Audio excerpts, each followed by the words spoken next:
माता जी, आप जब रात में उठती हैं, देखती हैं कि आपकी बेटी घर पे नहीं है, तो उसके बाद क्या आप ढूंढने का ट्राई करती हैं? बीते दिनों सुल्तानपुर में ऐसी एक हृदय विदारक घटना होती है जिसके बाद पूरा सुल्तानपुर शर्मसार हो जाता है। एक बच्ची जो अपने घर से निकलती है, उसी गांव के कुछ दरिंदे उसको किडनैप करते हैं, उसके साथ घटना को अंजाम देते हैं, फिर उसको उसका हाथ पैर बांध कर, गला बांध कर फेंक देते हैं कुएँ में मरने के लिए। ऊपर वाले को कुछ और मंजूर था, वो बच्ची रात भर उस कुएँ में तड़पती रही। सुबह जब उसको होश आता है, वो आवाज़ देती है, तो गांव का ही कोई व्यक्ति जाता है और उधर से जब उसके कान में आवाज़ जाती है, वो जाके गांव में बताता है, लोग इकट्ठा होते हैं, उस बच्ची को बाहर निकाला जाता है। आप सोचिए, एक बच्ची के ऊपर जब अत्याचार होता है तो वो किस मानसिक पीड़ा से वो गुजर रही होगी जब दोषी उसका बाहर खुला घूम रहा हो। आज ये लोग पहुँचे हुए हैं एसपी कार्यालय ये लोग पहुँचे हुए हैं। एसपी कार्यालय आखिर ये लोग क्यों आए हैं, वो बातें मैं आपको बताऊंगा और साथ में ये जानने की कोशिश करूंगा इनके घर परिवार वालों से कि आखिर उस दिन घटना क्या हुई थी। ये घटना कब होती है? 8 तारीख के रात को। क्या होता है उस दिन? 2 बजे मेरी मम्मी उठी तो बिस्तर पे नहीं मिली है, तो मेरी मम्मी 2 बजे से ढूंढ रही थी। तो जब सुबह से वहाँ से लोग चाचा गांव के थे, वो चिल्ला के वो आए कि तुम्हारी बेटी कुएं में है। तब वहाँ से गए सब लोग, इनको निकालने लगे। जब देखे तो बोले कि बेटा कैसा हुआ तुम्हारे साथ? तो बोली गांव के मैनुद्दीन ने मेरा आया, मुंह दबा कर ले गया, मेरे साथ बदतमीज़ी किया, मुझे मारा, मैं बेहोश हो गई। फिर आगे क्या किया उसको कुछ नहीं पता। जब कुएं में उसको होश आया तो इसको मालूम पड़ा कि मैं कुएं में हूँ। जब होश आया उसके साथ क्या क्या किया उसको, इनको कुछ भी नहीं पता था। गले में रस्सी थी, पैर बांधा हुआ था, हाथ खुला था, बस और कुछ भी नहीं था। अच्छा, ये क्या पहले से कोई रंजिश थी या किस वजह से ये चीज़ें होती हैं? कुछ ऐसे ज़्यादा कोई रंजिश थी नहीं, बस मेरा आम का पेड़ है वो सब तोड़ते थे, उसी लिए यही रंजिश थी। मेरे पापा ने बोल दिया था, मेरा आम का डाल तोड़ दिया था, पेड़ तोड़ दिया था, बच्चे को भी मारा। मेरे पापा लेके गए उसके घर शिकायत, मेरी मम्मी तो बोलता है कि इसको मार के क्या करेंगे बच्चे को। यही सब रंजिश थी और मेरा उससे कोई विवाद नहीं था। जिस लड़के का आप लोग नाम ले रहे हो, ये लड़का आपके गांव का है, पड़ोसी है, खानदान है? गांव का है, पड़ोसी नहीं, पड़ोस में है, पीछे घर है, लेकिन मेरा खानदान नहीं है, गांव के हैं। अच्छा, एक बात और निकल के सामने आ रही है, हो सकता है आप लोगों ने भी सुना हो, जो बताया जा रहा है उसमें कि शायद प्रेम प्रसंग का भी कुछ मामला था। नहीं, ऐसा कोई मामला नहीं था, वो ऐसा कोई नहीं मामला था। बस मेरी बहन जब झगड़ा हो रहा था तो वीडियो बना ली थी, उसने बोली कि तुम वीडियो बना रही थी, बनाओ और बनाओ, उसी यही रंजिश की बात थी और कोई भी ऐसा मामला नहीं है मेरे घर में। एक ही लोग नहीं है, मैं 6 बहनें हूँ। अच्छा, कोई बात नहीं है। इस पीड़िता को वो लोग कहाँ से घर से लेके जाते हैं? कहाँ से लेके जाते हैं? घर के दरवाजे से थोड़ी दूर उठी वॉशरूम के लिए, जैसे लोटा उठाई, इसका मुंह दबा के लेके चले गए। कहाँ थे ये नहीं मालूम है। क्या समय रहा होगा? रात का समय था, शाम का का समय। मेरी मम्मी जब उठी तो घर बिस्तर पे नहीं थी, तो 2 बज रहे थे। अब उसके बाद कब ले गए मुझे, मेरे घर वालों को नहीं पता है। सुबह जब ये बच्ची जो मिलती है, सुबह मिलती है ना? सुबह मिलती है। वो गांव के लोग गए थे, जंगल में बाथरूम, वो जंगल में कुआं है, तब वहाँ से चिल्लाने की आवाज़ है। कुआं में गए, झाँके तो बोले कि बेटा 2 मिनट और इंतज़ार करो, मैं तुम्हारे घर से ले आ रहा हूँ आदमी। तो गए, गांव के लोग सब इकट्ठा हुआ, कुआं से निकाल के ले आए।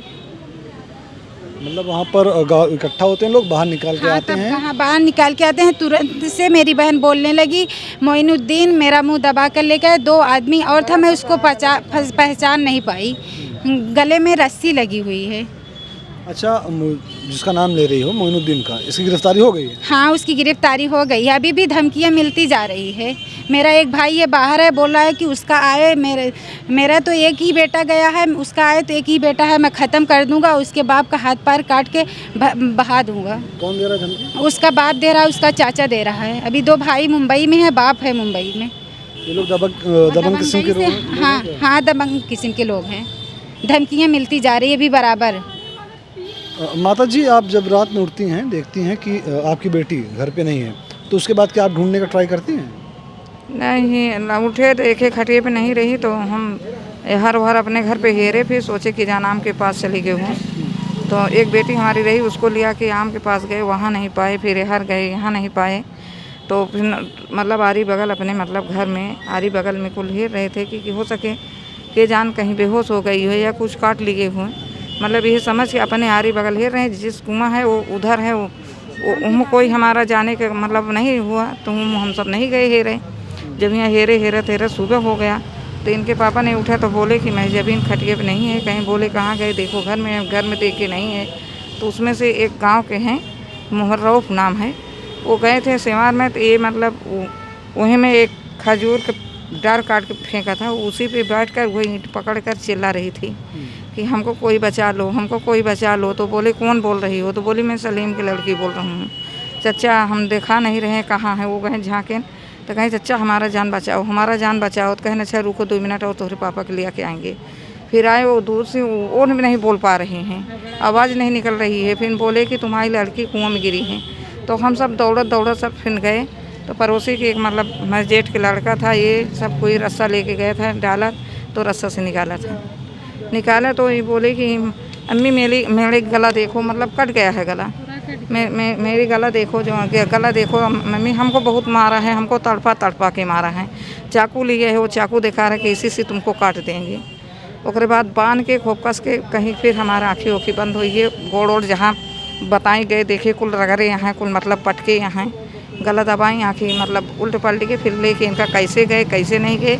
जब कुआं के पास गए तो इनको पटक दिए, जो पटक दिए तो कहीं थोड़ हमारे होश आई है, तो ये अपने हाथ से सरकवासी धीरे धीरे कुछ ढीले कर दिए। तो उसके बाद इनको लाश से धै के ठेल दिए, कुआं में चली गई। उसके बाद छोड़ के चली गई। सिर्फ उनमें 4-5 की फेटार भी हैं, वो कुएं में बहुत होशियार है, सिर्फ इनके ऊपर वाले बचाए। ये उसमें जब इनके होश आई तो एक बमर पकड़ी, वो भी टूट गया। तो खजूर के पेड़ पे कैसे पकड़ के वहीं खड़ी रही थी, जो सवेरे चिल्ला रही थी, तो वो गए तो वही सुनी।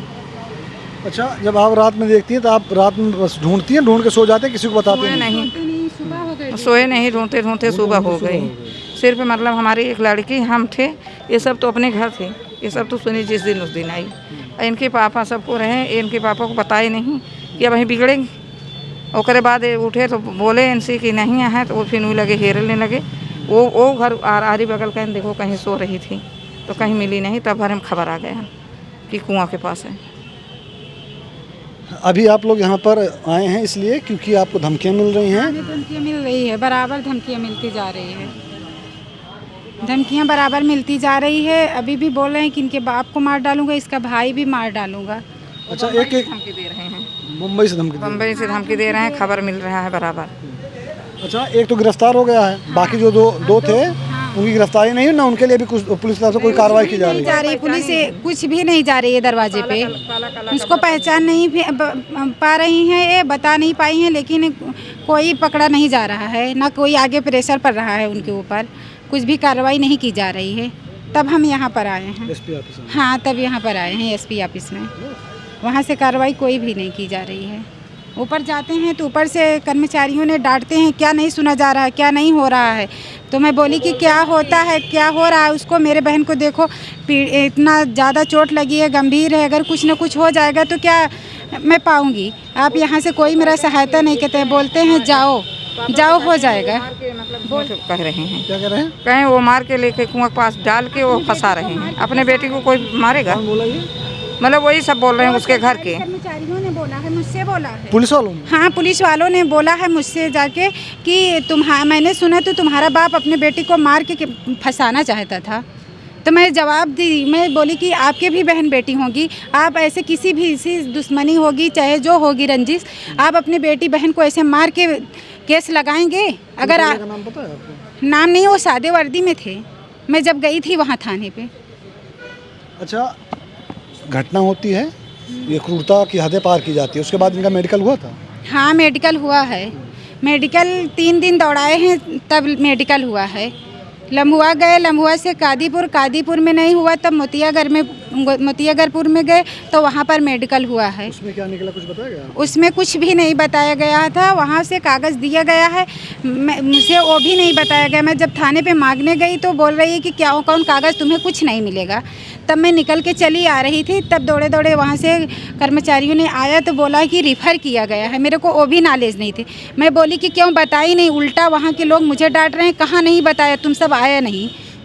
मुझे भी डांटा जा रहा है। मैं बोली कि आप बताए होते तो मैं कैसे नहीं आती। मेडिकल में पीड़िता के साथ दुष्कर्म की पुष्टि हुई है। हाँ, पुष्टि हुई है वहाँ से मोतीगरपुर में। तो दोस्तों आपने देखा ये वो पीड़ित परिवार है कि जिसकी बेटी के साथ बहुत ही निंदनीय कृत्य किया जाता है, कुकर्म किया जाता है। उसके बाद से ये परिवार सदमे में है। माँ हैं, बाप हैं, बहन हैं, ये दर दर भटक रहे हैं। इनको इंसाफ चाहिए, इंसाफ मिलना भी चाहिए। एक को तो जेल भेज दिया गया, बाकी जो 2 अज्ञात थे जिन्होंने अपना मुंह कवर कर रखा था उनकी अभी तक पुष्टि नहीं की जा चुकी है।